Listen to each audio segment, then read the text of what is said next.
What's up, guys? Welcome back to the channel. Today I wanted to do a reactionary video actually with Jeremy Siegel. He's on CNBC here, and I really agree with his views here. He's actually pretty bullish, and I'm literally in the same boat as him. So I thought it'd be nice to share this video with you guys. If you guys enjoy this content, please do smash the like button down below and consider subscribing. Let's go ahead and get started. Start with these numbers. You've said some very provocative things about where the market is right now and where you think it's headed. We'll get to all that in just a minute, but your reaction to these numbers? Well, first of all, this is August numbers. We're one day away from October. Good point. I haven't looked into the details of the number. We pointed out that the way these indices are constructed, that housing costs are very lagged, and they're going to continue to go up, even though, as we saw, the Case-Shiller Housing Index and the National Housing Index, housing prices are going down. So a lot of these indicators are lagged in their incorporation of inflation, particularly.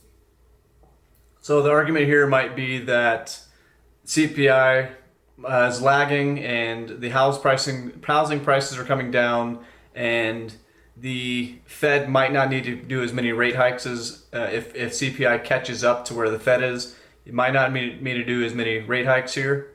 Particularly in terms of housing.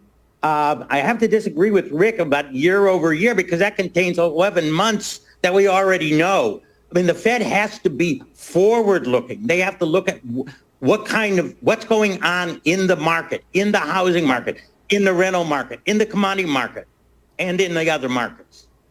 Jeremy, you've talked about this potentially.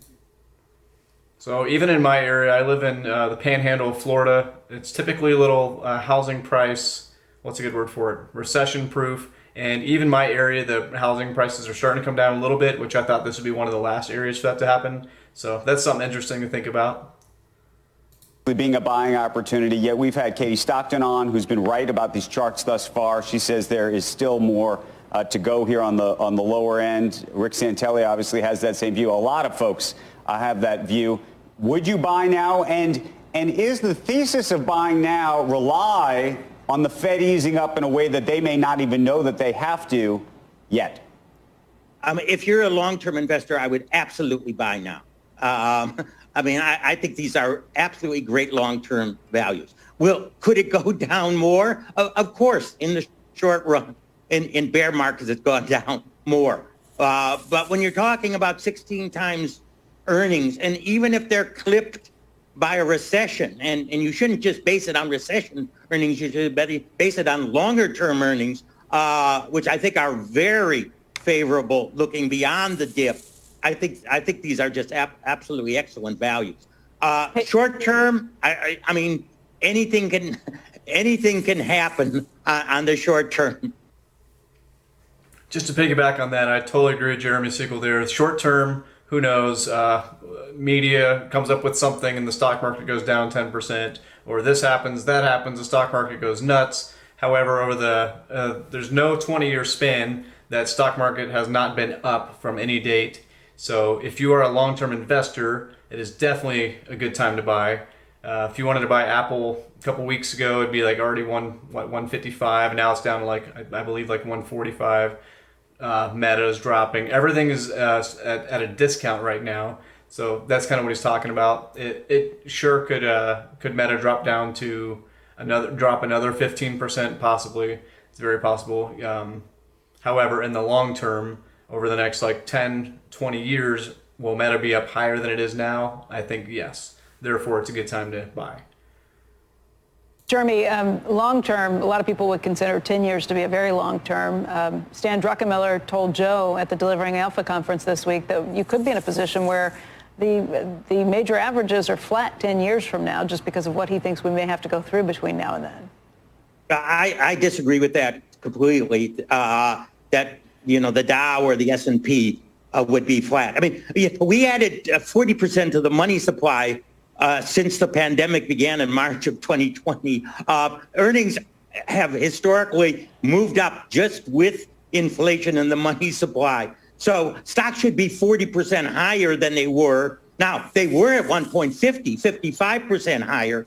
And now they've come down. I guess they're 20% higher than pre-pandemic levels. So to say that, 10 years from now, we're going to have the same Dow when the earnings yields that I see there on the market show that your returns are going to be probably in the neighborhood of 6% per year after inflation. That's a bit below the long-term average, but still much better than bonds, and certainly far above a flat average. Another point I totally agree with him on.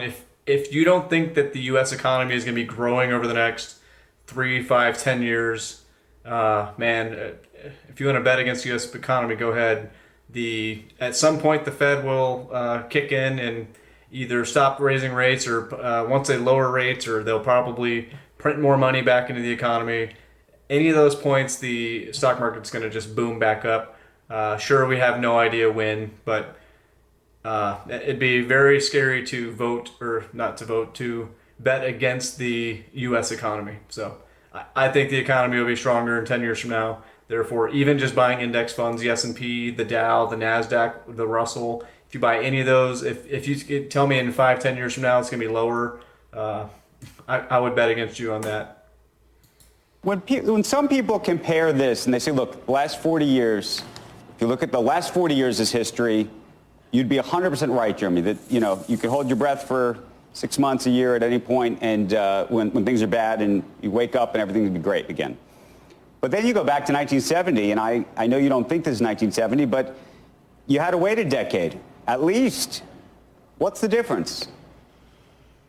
Well, you had a way to, you take 1970 as a peak. I mean, some people, told me, well, what happened from 2000, which was again a peak? We're down 25% from that. At least, and obviously on NASDAQ, you're down more. So you're not starting from a peak, and you're also at that peak. You are not starting at levels that, to me, were particularly overvalued. So you're starting from a position where I think certainly not the cheapest that we've had, but certainly the economic circumstances are not that it's Jeremy, negative at all. So something to piggyback on that, if the stock market's already down 23, 25, 30%, depending which index you look at. So if you start buying now, you weren't buying in November of 2021. And if you were, you still have those positions, hopefully. They'll come back up at some point.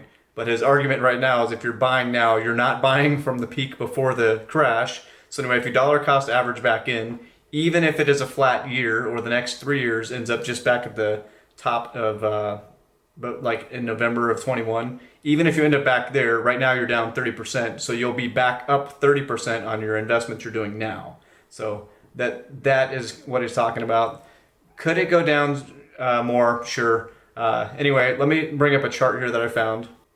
So I found this chart here. This is from 1970 to 1979. And the reason I did that, 1980 was actually a little bit higher than 79. So to be a little bit more conservative, I went with 1979. In the last video we watched, he was talking about the 10 years from 1970. So anyway, this is the chart I want you to look at here. If you see that, if you started with $100 in the beginning of 1970, and if you dollar costed average in every single, what if you do week, month, or every paycheck, if you're doing your 401k or 403b, anyway, you do this every single week, every month, whatever you're doing, it ended up higher still. And they have the change, including dividends, was up 82.99% or 6.23 a year. So over the 9-year span we have here, you're still up a lot of money. And if Jeremy Siegel, what he's talking about is if you start buying right now, you're already buying towards the bottom of the dip.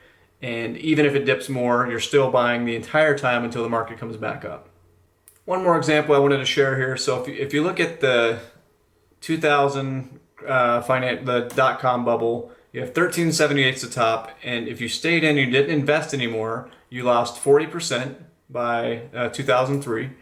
And however, if you were to have bought dollar costed average all the way down, even when everything's scary the whole time, then you're at the bottom. If you're still putting money back in, by the time you hit back in the 2007, you're up 80%, and that's just from the bottom. That's not including all this other money that you were putting in the whole time.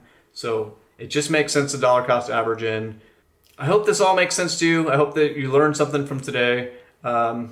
It's important to keep buying while the market's going down. Just leave your money where it's at. Keep buying dollar cost average into the stocks you love or the index funds that you love. Dividend plays are extremely popular now because either way you're going to get your 3 to 4%. Some pay higher, some pay lower. But in general, people go for like a 4% dividend. So guys, I hope you got some value out of today. I hope that you have learned that even during the bear market, you can still make some money back on the way up, even if you have to wait a couple years for it to match the high, the all-time high that we already had.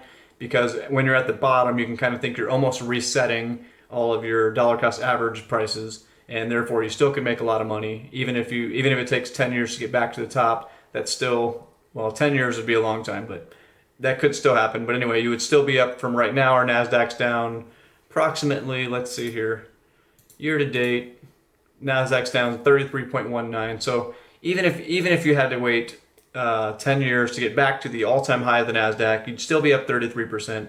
And that includes all of the money you've put in the entire time. If you guys are still with me, please consider subscribing, smashing the like button, and please hit the comment button and let me know where you're from and what you guys think about this content. Thanks, guys.